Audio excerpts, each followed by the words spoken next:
Welcome. In this lesson, we will look at the fundamentals of financial modeling. What about financial model and modeling? There are various definitions of financial model and modeling, but I want to zero in on this definition. Financial model is a tool mostly built with spreadsheet to represent in mathematical terms the relationship among the variables of financial problems so that we can use it to answer what if questions or make prediction. What are the features of a financial model? The act of building model is actually called modeling. So let's look at the features of a financial model. First, it must be structured. It contains a set of variables, assumption, input, output, calculations, scenario, charts, etc. All these items must be clearly identified. Then we have dynamic, it must be dynamic. Then we have to build it with the mindset of flexibility so that they can handle various scenarios. Related variables. Model has several variables and these variables must be linked together. It shows forecast based on the variable given. It can tell you this is where you will get to and when you will get to. Because modeling is forward looking, you have to build in scenarios that handles ranges of variable. Some advanced model have dashboards built into it. Now, understanding variables, we must understand that when you are building a model, the key to success is identifying the variables and the relationship among them. We must ensure that there are no breakages among our variable. Once there is a break, it is a red flag against the project. There are two types of variables: independent and dependent variable. The independent variable are the constant, they are the add value. We use them to answer what if. Then we now have the intermediates. These are formulas, but they serve as inputs to another formula, and these are the output. They are the final expectation from our model. The intermediate and the output variables are called dependent variable. The independent variable are of two types: the one determined variable and undetermined variable. And we use probability distribution to describe the uncertainty of uncertain variable. Use of financial model. 1. Analyzing performance, cash flow analysis, forecasting model, forecasting financials, variance analysis, portfolio analysis, cost of capital, bonds and treasury bills, investment analysis, leasing, risk analysis, company valuation, optimization, pricing models. What are the facts about financial model or modeling? 1. Financial models are quantitative. It's all about numbers. It's not the way you feel. It's about the numbers.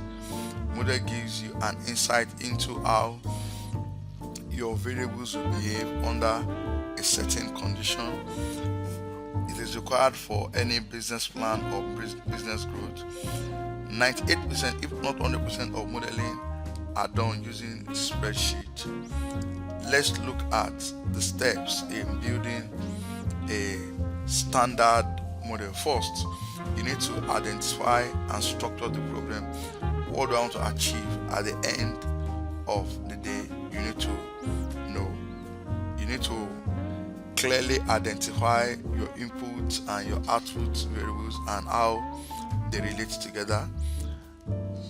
You must identify who is going to use it, how they're going to use it.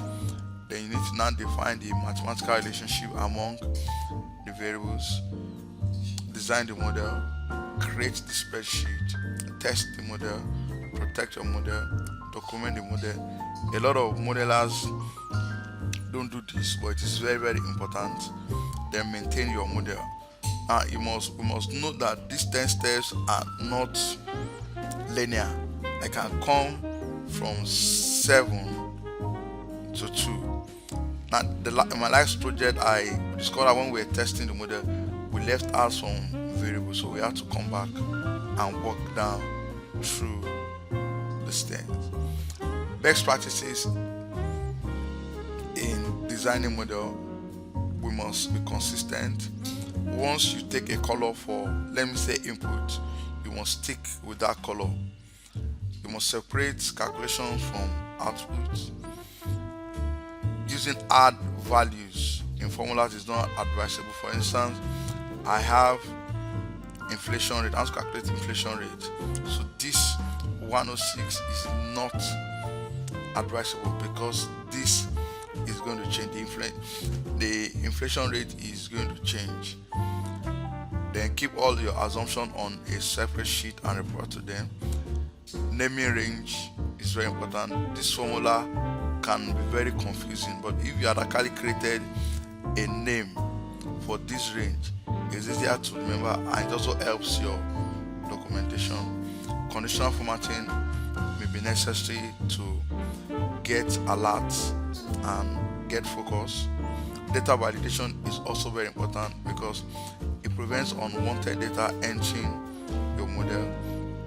Avoid external link, particularly if you have to move from system to system. That means using multiple workbooks might not be advisable.